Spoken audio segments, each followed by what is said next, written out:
Here's our next application. We're going to do color and a spot gloss. Color, clear gloss on white material. Now what's our recipe? We're going to print color and then clear gloss. Here's how we do spot gloss image. How much fun is that? Okay. So I'm going to take my graphic here that I want to add the gloss to, and I'm going to copy it. Then I'm going to create another page or another layer, and I'm going to paste it back. I want to paste it back exactly where you want it to be on the page. Now in this case, I'm going to get a little bit crazy, and you know, I'm just going to draw where I want it to, right? I'm just going to draw where I want the gloss to be. And you want to have a closed shape, obviously, you know, where you want the gloss to print, because then we're going to assign it to be black. And I'm just kind of doing this quick. You guys know how to do this. I'm just identifying, you know, exactly where I want to print gloss. I'm not getting all kinds of crazy, right? And then you just want to close the line so you can assign it a color.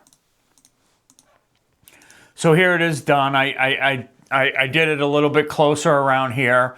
You know, you really don't have to get that kind of crazy with it. So check this out. So Control C. Right? Control V. Oh, I had a white background there. I don't know why. Anyway, so see, you don't have to get all that crazy with it. It's going to look awesome, right? And then you can create some text. So if we want to add some text up there, SPOTGLOSS. You know, however you want to do it in your design software, they're all about the same, you can see. So I do my spot gloss, give it a color. So this is my color file, and then this is going to be my spot gloss file.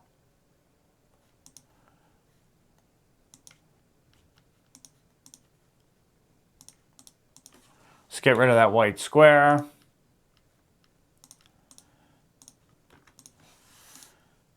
So here's my color file, and here's spot gloss. Not very pretty, I know. Let's do it in magenta just because. So what I'm going to do with this is Control C. We're going to paste it back on that clear gloss layer, and Control V, and then we're going to assign it to be black. So we're ready to go. Here's a spot gloss. This is what we want. So we're going to save this out as a PDF. And now I'm going to save it as clear 2. So we know which layer we want to print on. And here is our color file. Select everything, save it out as a PDF. We're going to say color 1. This way we don't make a mistake in RasterLink. So here we are in RasterLink. Let's get that file in here. So I'm going to select those 2 files.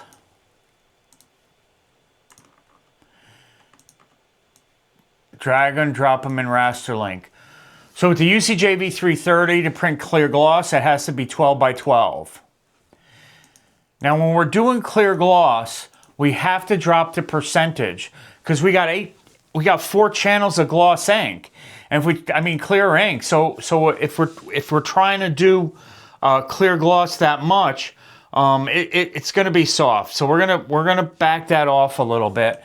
And we had that test file, remember? So you know how much gloss you want for your image. It's not my job, this is your job. But to change the percentage of just a spot gloss, we're going to create the special plate here and not up here. Okay, so we're going to go to special plate. We have that, what we want to be clear gloss selected. So we're going to select the special plate shortcut icon. We're going to select valid image, and I'm going to change my gloss level to 35. Tab takes you to the next field, and I'm going to select create. Now by default, this clear plate is going to come through as matte. We do not want to print it as matte, we want to print it as gloss.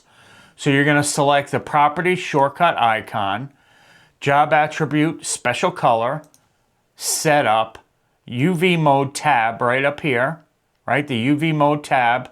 We're going to change it from matte to glossy print and select OK. Now we're going to select those two files that we want to print and go to the composition menu. This is set up right. Color first and gloss next.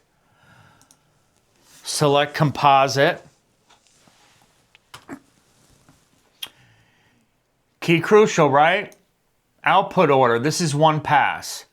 Now you're ready to go to general print and set up how you want that job, copies, where you want it. La-di-da, you're ready to go.